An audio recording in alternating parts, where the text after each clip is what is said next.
नमस्कार विद्यार्थी, राज्यसेवेचा पेपर संपला, राईट. आता पेपर डिफिकल्ट होता का? हो, निश्चित पेपर डिफिकल्ट होता. सर्व विद्यार्थ्यांचं पण तेच म्हणणं आहे.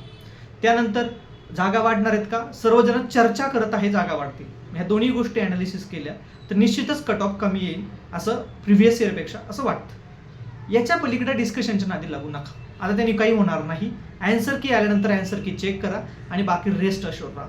व्हॉट निडेड इज लगेच तुम्ही वेळ न दवडता राज्यसेवेच्या मुख्य परीक्षेसाठी तयारीला सुरुवात केली पाहिजे. निश्चितच 3-4 दिवसांचा एक गॅप घ्या. You deserve it. तुम्ही खूप चांगले प्रिपरेशन केले मागचे 3-4 महिने प्रीसाठी. सो एक 3-4 दिवसांचा 1 वीकचा गॅप घ्या. त्या 1 वीकमध्ये प्लॅनिंग करा, स्ट्रॅटेजी करा आणि तुम्हाला काय करायचं आहे पुढचे 4 महिने एवढंच करा बस, रिलॅक्समध्ये. आणि त्यानंतर मात्र 1 वीक नंतर प्रिपरेशनला सुरुवात करा. 1 वीकपेक्षा जास्त वेळ वेस्ट घालू नका. आणि त्या संदर्भात तुम्हाला कोणतीही मदत पाहिजे असेल, कंटेंट, स्ट्रॅटेजी, प्लॅनिंग, सर कसं प्रिपेअर करू, अँसर रायटिंग किती झाली किती नाही, एसेमध्ये, PSR ऑप्शनलमध्ये, मला कॉन्टॅक्ट करा. इथे माझा कॉन्टॅक्ट नंबर देतो, कॉन्टॅक्ट करा, भेटूया, डिटेल प्लॅनिंग करूया. तुमच्या राज्यसेवे मेन्समध्ये सक्सेस कसं मिळवता येईल आणि कॉम्पिटिशनमध्ये लवकर बाहेर कसं निघता येईल यासाठी.